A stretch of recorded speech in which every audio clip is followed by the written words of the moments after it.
Bismillahirrahmanirrahim. Assalamualaikum warahmatullahi wabarakatuh. Kami dari kelompok 3 akan membahas mengenai penyederhanaan partai politik dan dui fungsi ABRI di masa Orde Baru. Yang beranggotakan Aldo Muhammad Iman, Aksol Azkia, Cici Siti Sahara, Diva Sahjanan, dan Uli Susilawati. Langsung saja kepada pemateri yang pertama akan membahas mengenai penyederhanaan partai politik, yaitu Cici Siti Sahara. Kepadanya dipersilahkan. Baik, di sini saya sebagai pemateri pertama akan menyampaikan materi mengenai penyederhanaan partai politik. Jadi, lahirnya partai politik di Indonesia itu sudah dapat dilacak sejak zaman penjajahan Belanda. Dari mulai kemunculan pertumbuhan dan perkembangannya sebenarnya partai politik itu sudah ada sejak zaman penjajahan Belanda. Nah, partai politik di Indonesia sendiri lahir bersamaan dengan tumbuhnya gerakan kebangsaan yang menandai adanya era kebangkitan nasional, di mana partai politik itu pertama-tama lahir pada masa kolonial sebagai manifestasi bangkitnya kesadaran nasional. Nah, dalam suasana itu, semua organisasi, apakah dia bertujuan sosial seperti misalnya Budi Utomo, kemudian ataukah organisasi-organisasi yang memang terang-terangan menganut asas politik atau agama seperti Syarikat Islam dan Partai Katolik maksud saya, atau misalnya organisasi-organisasi lain yang memiliki asas politik atau sekuler, misalnya seperti PNI dan PKI, kesemua organisasi-organisasi tersebut memiliki peranan yang begitu penting dalam perkembangan nasional gitu dan pergerakan nasional. Nah, pola kepartaian masa ini menunjukkan adanya keanekaragaman, yang kemudian pola kepartaian dengan keanekaragaman ini diteruskan sampai kepada masa kemerdekaan yang kemudian dikenallah dengan sistem multipartai. Namun dalam perjalanannya, ternyata banyaknya partai ini tidak benar-benar menguntungkan bagi terciptanya pemerintahan yang stabil, karena pada faktanya ternyata banyaknya partai atau sistem multipartai ini tetap memiliki hambatan gitu, tantangan, kendala, dan berbagai macam permasalahan yang terjadi di dalam tubuh pemerintahan Indonesia. Kemudian pada pemilihan umum pada tahun 1955 akhirnya membawa penyederhanaan jumlah partai dan memunculkan 4 partai besar, yaitu ada Masyumi, PNI, NU, dan terakhir adalah PKI. Akan tetapi partai-partai tersebut yang telah disederhanakan pun tetap tidak menyelenggarakan fungsinya sebagaimana yang telah diharapkan, yang akhirnya menyebabkan ruang gerak partai-partai pun dibatasi ketika memasuki masa demokrasi terpimpin. Nah, selanjutnya masa pemerintahan Indonesia itu memasuki masa pemerintahan yang disebut dengan masa Orde Baru. Masa Orde Baru sendiri berjalan dimulai pada tahun 1966 ketika Presiden Soekarno digantikan oleh Presiden Soeharto, dan berakhir pada tahun 1998 ketika akhirnya Presiden Soeharto memutuskan untuk mengundurkan diri dari jabatannya sebagai presiden saat itu. Pada masa Orde Baru ini terjadi 6 kali pemilihan umum. Salah satu kebijakan atau salah satu tindakan MPRS saat itu yang berhubungan dengan partai politik adalah dengan melakukan pembubaran Partai Komunis Indonesia atau PKI yang terjadi pada tanggal 12 Maret tahun 1966. Nah, dengan adanya pembubaran PKI ini, maka dimulailah suatu usaha pembinaan terhadap partai-partai politik yang ada di Indonesia. Pada tanggal 8 Desember 1967, RUU diterima baik oleh parlemen, dan akhirnya pemilihan umum pada masa Orde Baru akan dilaksanakan pada tahun 1971. Kemudian di hadapan pimpinan partai, Presiden Soeharto itu memberikan sarannya gitu agar partai-partai itu mengelompokkan diri untuk mempermudah kampanye pemilihan umum tanpa harus kehilangan identitasnya masing-masing atau dibubarkan sama sekali. Dari saran Presiden Soeharto ini bisa terlihat apabila Presiden Soeharto ini akan melakukan penyederhanaan partai gitu.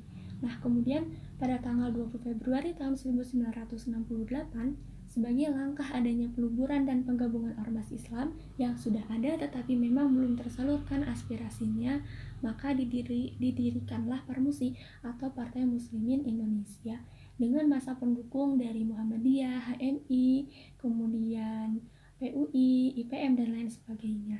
Nah, di samping usaha untuk melakukan penyederhanaan partai yang dilakukan oleh Presiden Soeharto dalam sistem pemerintahan Indonesia, di belakangnya golongan militer pada masa Orde Baru ini semakin bertambah kuat sehingga akhirnya melahirkan sebuah rezim yang otoriter. Nah, selanjutnya sebagai bentuk realisasi dari penyederhanaan partai, maka pada tanggal 9 Maret tahun 1970 terjadi pengelompokan partai dengan terbentuknya beberapa kelompok gitu. Yang pertama, kelompok Demokrasi Pembangunan yang terdiri dari PNI, Partai Katolik, Parkindo, IPKI, dan Murba. Kemudian pada tanggal 13 Maret tahun 1970 terbentuk lagi kelompok Persatuan Pembangunan yang di dalamnya terdiri atas NU, Parmusi, PSII, dan Perti. Kemudian ada satu kelompok fungsional yang dimasukkan dalam salah satu kelompok tersendiri yang kemudian disebut dengan Golkar atau Golongan Karya. Nah, pemilihan umum pertama yang terjadi pada masa Orde Baru, yaitu pada tahun 1971, itu dirancang untuk mencapai tujuan ganda, yaitu untuk memformalkan sistem politik pada setiap tingkat didominasi oleh birokrasi, dengan Presiden Soeharto dan Angkatan Bersenjata memegang kendali kekuasaan gitu, walaupun memang tetap berbagi dengan pejabat sipil. Nah, pasca pemilu tahun 1971 muncul kembali ide penyederhanaan partai, di mana hal ini dilandasi oleh penilaian terhadap partai politik yang selalu menjadi sumber gitu, yang mengganggu stabilitas pemerintahan Indonesia. Namun gagasan ini membuat sikap rakyat itu pro kontra gitu, karena bisa dianggap sebagai hal yang akan membatasi atau mengekang aspirasi politik dan akhirnya membentuk partai-partai hanya ke dalam golongan nasional, spiritual, dan karya. Baik, mungkin itu saja pemaparan materi dari saya. Materi selanjutnya mengenai penyederhanaan partai politik akan disampaikan oleh pemateri selanjutnya. Terima kasih, saya kembalikan kepada moderator. Ya, yang selanjutnya itu, jadi pada tahun 1973, konsep penyederhanaan partai atau konsep fusi sudah dapat diterima oleh partai-partai yang ada dan dikukuhkan melalui Undang-Undang Nomor 3 1975 tentang partai politik dan golongan. Nah, sistem fusi ini berlangsung hingga 5 kali pemilu selama pemerintahan Orde Baru, yaitu pada tahun 1977, 1982, 1987, 1992, dan 1997. Nah, jadi kan selama pemilu 5 kali itu partai-partainya itu sudah disederhanakan gitu melalui tadi tuh konsep fusi. Nah, jadi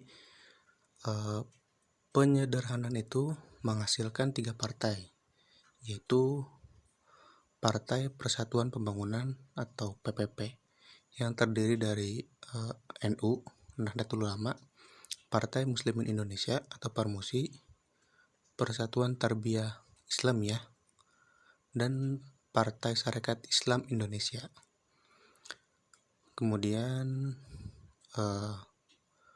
selain PPP ada juga PDI atau Partai Demokrasi Indonesia yang terdiri dari Partai Nasional Indonesia atau PNI, Partai Kristen Indonesia atau Parkindo, Partai Katolik, Partai Murba, dan Partai Ikatan Pendukung Kemerdekaan Indonesia atau IPKI. Nah, yang ketiga itu golongan karya atau Golkar. Nah, kalau Golkar ini sebenarnya organisasi yang udah ada sejak tahun 1964. Jadi golongan karya ini dianggap sebagai wadah orang-orang yang dianggap tidak berpolitik dan lebih mengedepankan karya, tergantung latar belakang individunya tersebut gitu. Ya, ada yang dari sastrawan, petani, TNI, dan lain-lain. Baik, di sini saya akan membahas tentang duifungsi ABRI. Sebelum lebih lanjut membahas duifungsi ABRI, terlebih dahulu kita harus mengenal apa itu duifungsi ABRI. Dalam usianya yang sebaya dengan Republik ini, Angkatan Bersenjata Republik Indonesia atau disingkat menjadi ABRI telah menunjukkan secara konsisten peranannya yang amat menonjol dalam kehidupan nasional. Tidak sebagaimana di negara-negara yang menganut sistem sipil, supremacy over the military, atau militer cenderung hanya sebagai alat karangan sipil, ataupun negara-negara yang menganut militerisme atau kaum militer sepenuhnya menguasai kehidupan karangan sipil.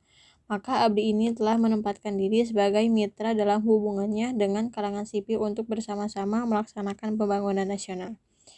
Kemudian proses pembangunan nasional khususnya pada masa pemerintahan Orde Baru sekarang ini telah memperlihatkan keberhasilannya yang spektakuler terutama di bidang ekonomi dan telah dirasakan oleh segenap rakyat Indonesia. Dan peranan ABRI di dalam proses ini sangat besar dan bahkan amat menentukan. Namun pembangunan di bidang politik sebagaimana sering diungkapkan oleh berbagai kalangan masyarakat belum mencapai keberhasilan yang setara dengan bidang ekonomi. Pada bidang inilah banyak pihak mengharapkan bahkan menuntut agar supaya ABRI dapat mengambil peranan yang lebih meyakinkan masyarakat. Karena bisa kita lihat pada bidang politik banyak tanda kutip ketidakadilan juga keadilan yang tidak merata gitu. Sehingga banyak yang mengharapkan dari sisi ABRI ini untuk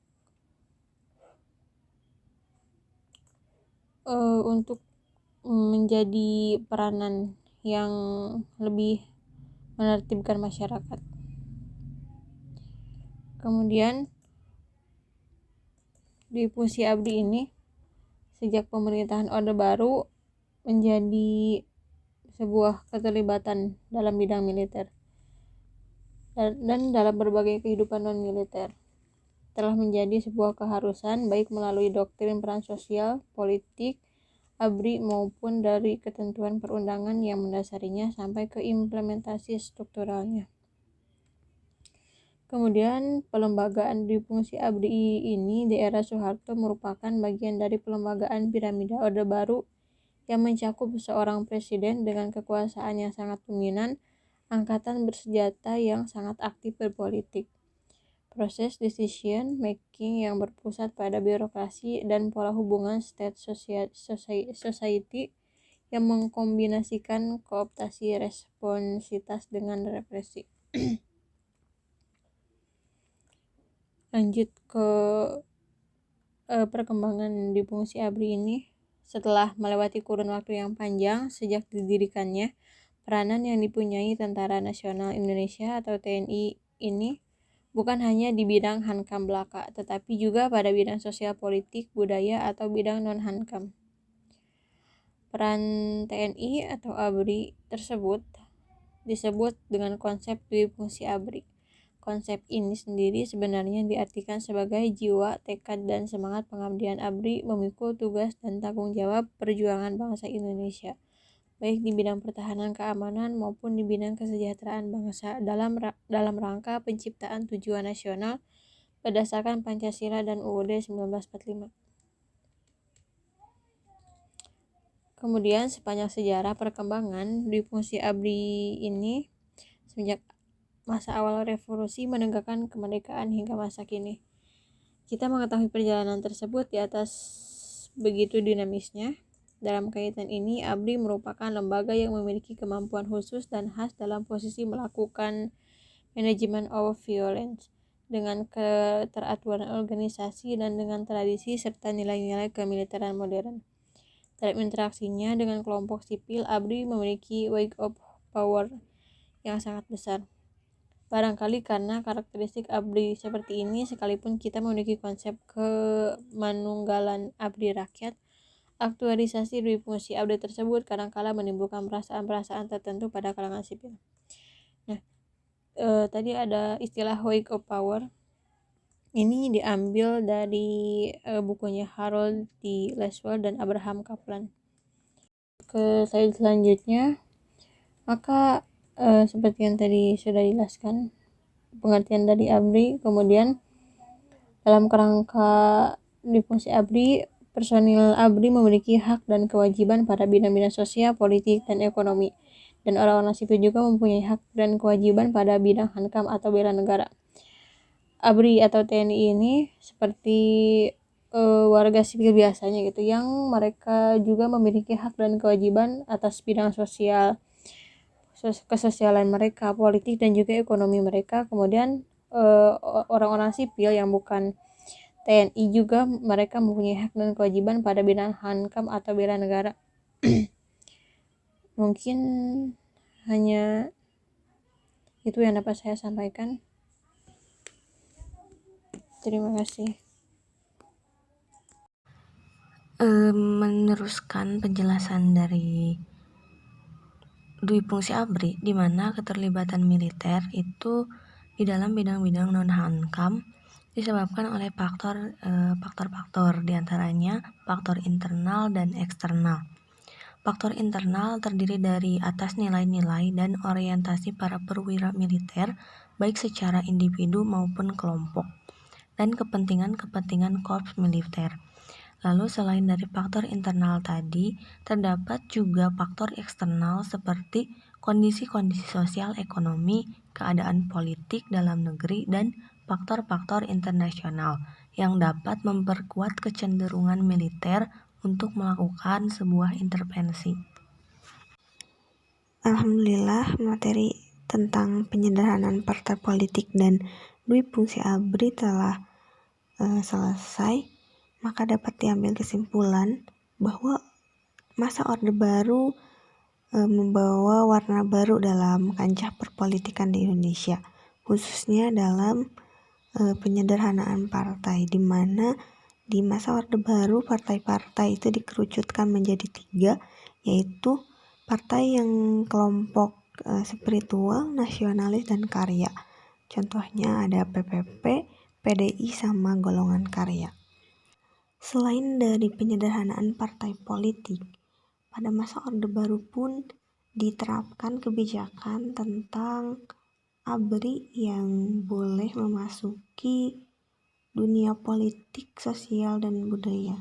Karena pada masa Orde Baru, keterlibatan militer dalam berbagai kehidupan militer telah menjadi sebuah keharusan. Pandangan tersebut didasari melalui perundang-undangan sampai ke implementasi strukturalnya. Mungkin hanya itu yang dapat disampaikan. Terima kasih. Wassalamualaikum warahmatullahi wabarakatuh.